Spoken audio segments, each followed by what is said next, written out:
Hello, this is Darren Pulsipher, Chief Solution Architect of Public Sector at Intel, and welcome to Embracing Digital Transformation, where we investigate effective change leveraging people, process, and technology. On today's episode, we're going to talk about the robotic process automation industry. When I first started looking at the robotic process automation, I had no idea what it was. Someone asked me, hey, Darren, can you go research this about a year ago? And I thought it was in factories. I thought it was about robot automation. That's not what it is at all. It's not about automating your manufacturing process or even about a way of replacing users. It is a way of automating information workers that do redundant tasks. So I can use those information workers to do more valuable work. And what I found really interesting about the whole industry as a whole was it came from a set of tools that was used to do user interface testing all the way back at the turn of the millennium. And what it would do is it would watch a QA tester, how they would go through a user interface, record those steps, and then play it back. And this technology has been around for, 15, 20 years. And what's really fascinating about the whole thing is that they've reprovisioned something that's been around for a long time and found a really good use for it on automating those redundant tasks that we do over and over again so that we can eliminate errors and that we can free up people's time to do more productive things than, pressing buttons on the key or moving a mouse around. Now, another fascinating thing is the amount of investment that's gone into the robotic process automation industry. Now, I mentioned before, it came from UI frameworks, but over the last 3 years or so, there's been over $2 billion invested in this industry, with one company, UiPath, harboring about $1 billion in funding so far on about $200 million in revenue. And then the top four that I found out there are UiPath, Automation Anywhere, Blue Prism, and then Catalytic, which is an Intel Capital invested company.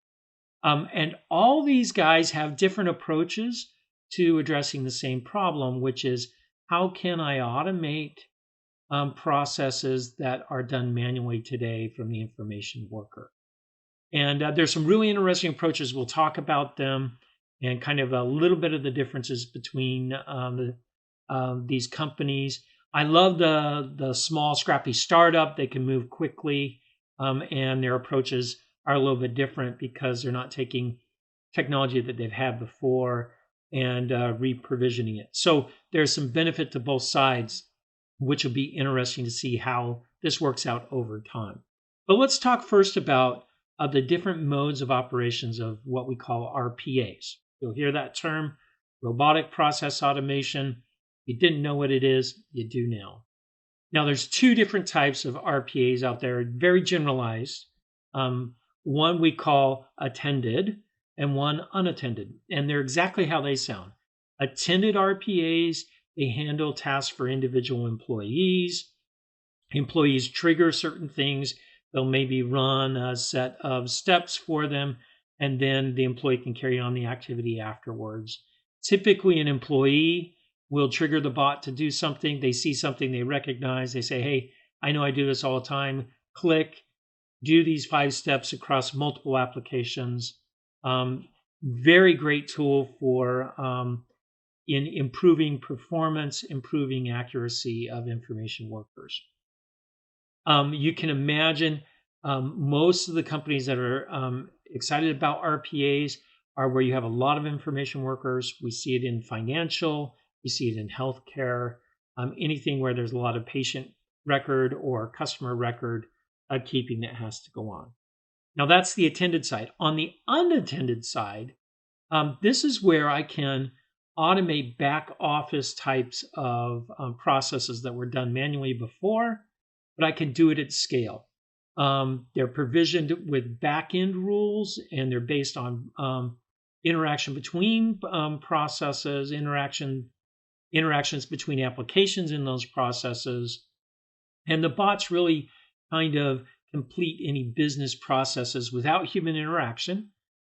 They've been trained to do things a certain way, and they're typically on a predetermined schedule, or they could be trigger related as well. And this really frees employees from doing that redundant work that needs to be done but isn't providing any additional value per se, where we can really use our information worker to provide additional value or higher value than what they were doing by just typing on a keyboard or moving a mouse around. So unattended, lights out, running in the background. Attended, where you're interacting with your information worker, they may be triggering it. Those are the different modes.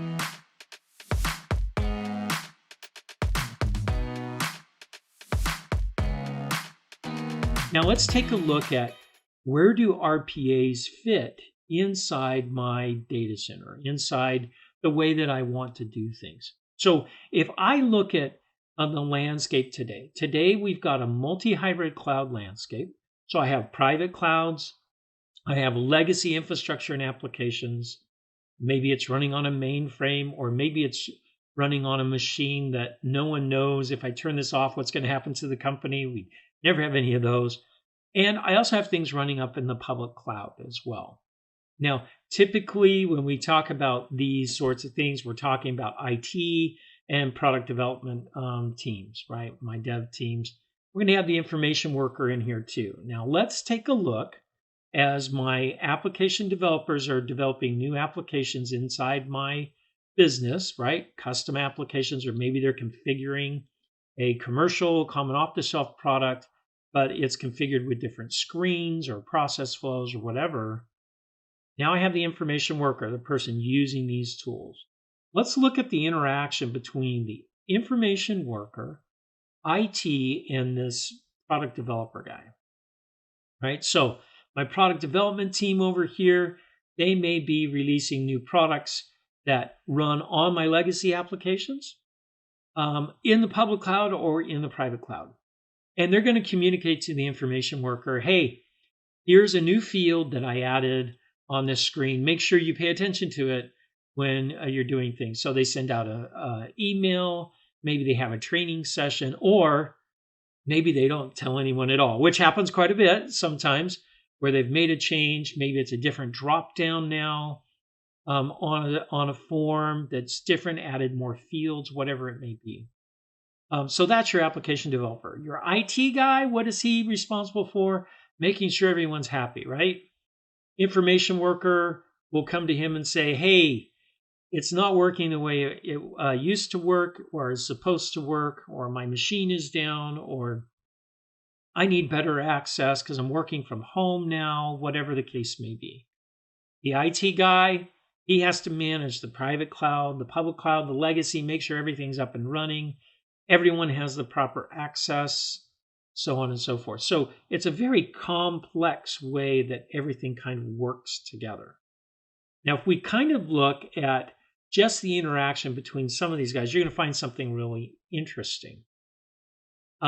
It's a simple mode when you have just the information worker and the IT guy. They can easily communicate, get things solved. But in the background of that going on, app developers are delivering new applications into this whole ecosystem.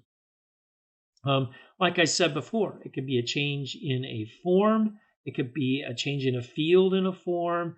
It could be a new process that they've automated, whatever the case may be. When we start looking at all the changes and everything that has to happen with a new application coming in, or a new workflow and automation, we start getting more and more complex interaction between the people involved. And especially when we start adding applications that affect the information work.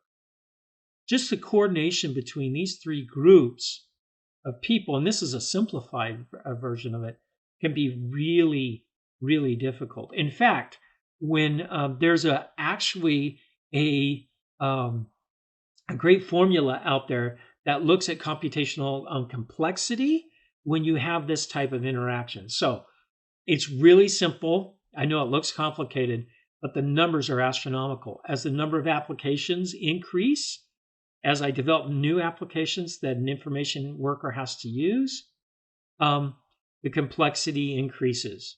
And as the applications are updated, every time I do an update, there's a potential to create a break in workflows and things like that. So if you look at this formula, it's really cool. It's the number of integration points, the number of steps in the workflow, and the number of applications. And if you add those numbers together, they go through the roof as I add more steps into my process. And you can imagine this is where RPAs fit really well because I can automate some of that complexity out.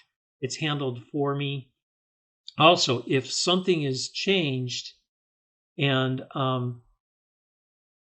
I've got a robotic process automation bot running, I can use those bots to help test that did I break any flows. So this is a great way of kind of controlling that complexity.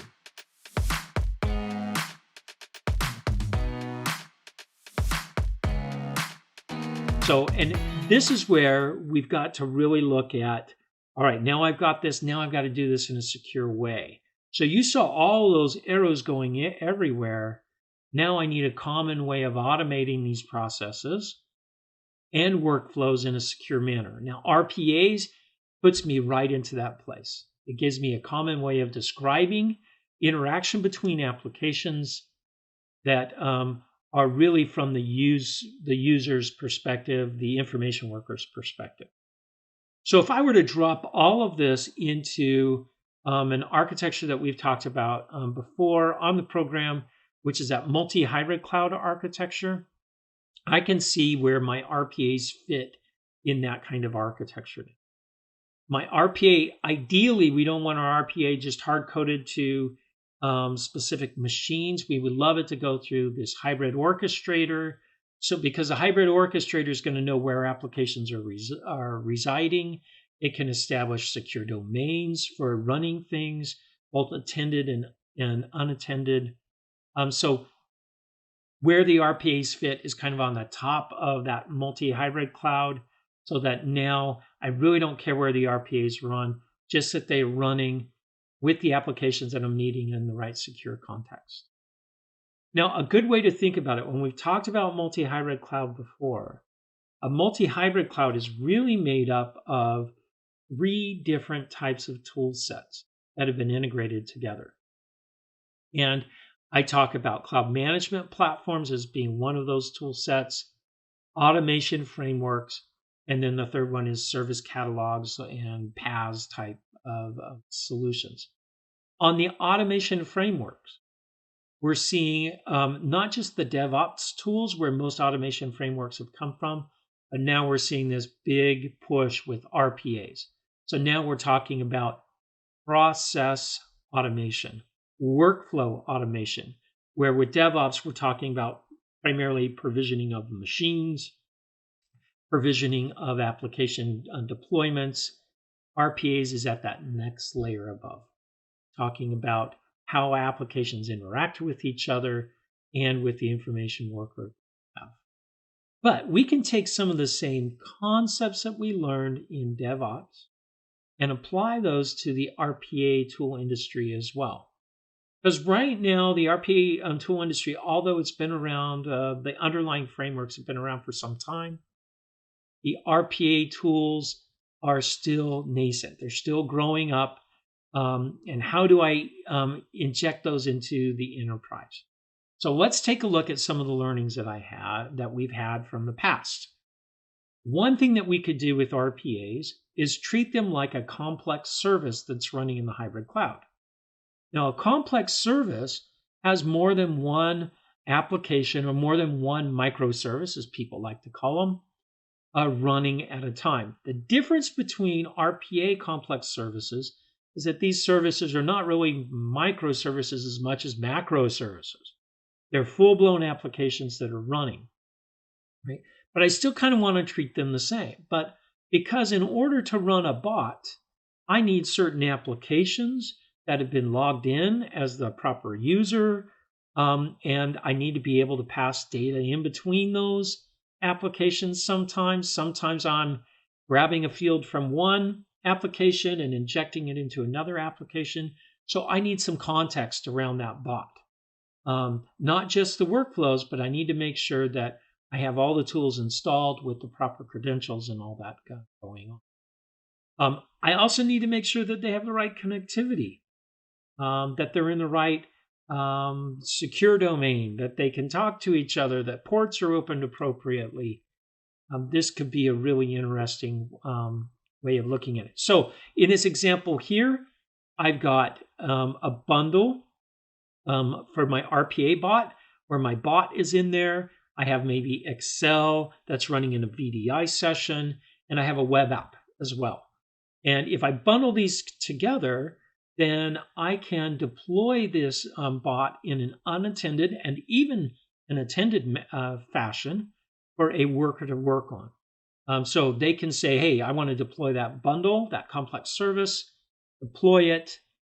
I can now work with it. Now, one key thing that I need in order to reuse that bundle over and over again through different information workers, which is the key, that's what we want to do, I need to be able to inject at runtime any environment-centric type of things. Network, ports, credentials, any secret keys I need for credentials and passwords and things like that. I need that ability to inject those into the bundle so when it does fire up, it can be fully validated like I need it to be. So if I bundle these RPAs up, I can now treat these RPA bots as if they're in my development pipeline, much like what we see with DevSecOps, right? I've got my development environment where I'm developing this bot that I want to reuse over and over again. I could build it, make sure that it's generalized enough so it can run in multiple environments under multiple users if that's what I need to do. I can run these on tests over and over again. Now, this testing is really cool because now if I have a change to an application, maybe it's a commercial application that changed. Maybe Excel bumped up its version and did some bug fixing. I want to make sure that none of my bots die because of that bug fix. Maybe I was exploiting a bug earlier to get work done. I need to run my bots through a test environment when any of those applications change. Right? So it could be just a quick run of that to make sure that things happen. Then once I get that, I can push that bundle up into a repository that now I can use for production. Now, the other cool thing about this is if the bundle's been validated, because I have inside the bundle the applications, the bot, and sometimes even some of the data in that bundle, that means that I'm guaranteed that when I run that bundle over and over and over again, it won't fail if I've already tested it. Even if new revisions of applications come out, that bundle doesn't have those new applications till I run through this process. So this gives me repeatability, consistency, that reliability that I'm always searching for.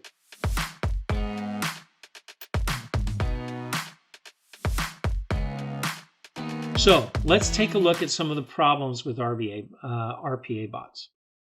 A lot of times RPA bots need to run in some kind of privileged mode. So there's a potential for a security problem there. Also, a lot of RPAs, because they came out of UI testing, are sometimes tied to user interfaces pretty tightly. So of multiple applications. So you have to be careful at making your bots too prescriptive, right? Because they can be very brittle and they don't handle change very well when that happens. Also, if you don't design your bots properly, then they can't be reused with other processes or workflows. This is where we're starting to see some of these new startups in the RPA industry really kind of tackle that problem, is reuse of bots and having a catalog of bots that I can tie together to get work done. So I have a set of reusable processes, right? And then also, sometimes we have some user interfaces that just won't allow themselves to RPAs. This was done way back to prevent automatic bots from signing things up on web services and things like that. So there's this constant battle between hackers using RPAs to hack into things and making them more difficult to get over.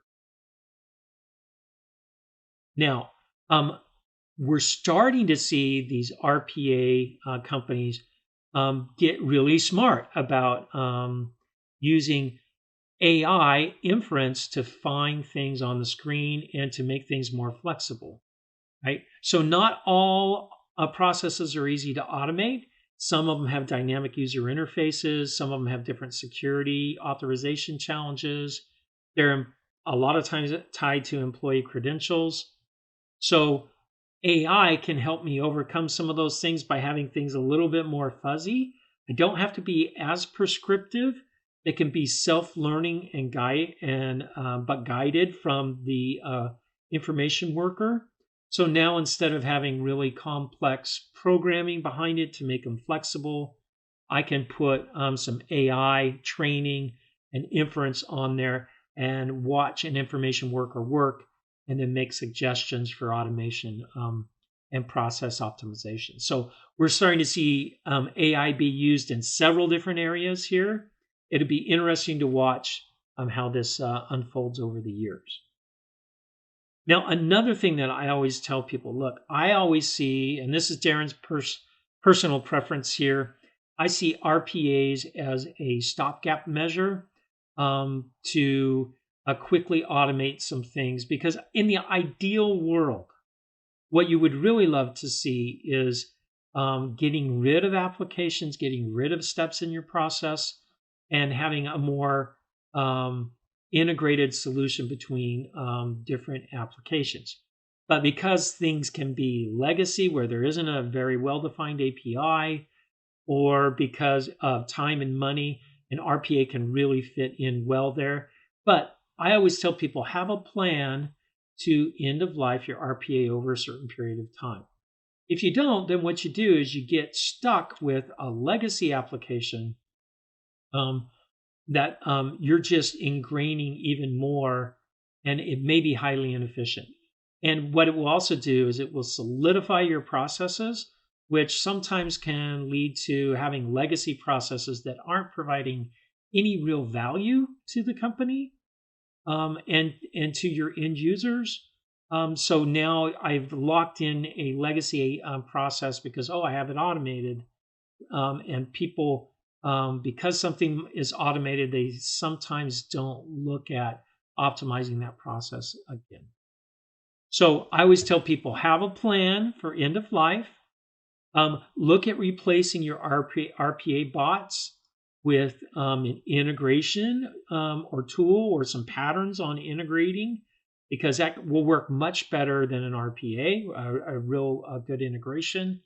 And look at removing any legacy applications that you have, and always look at optimizing your processes.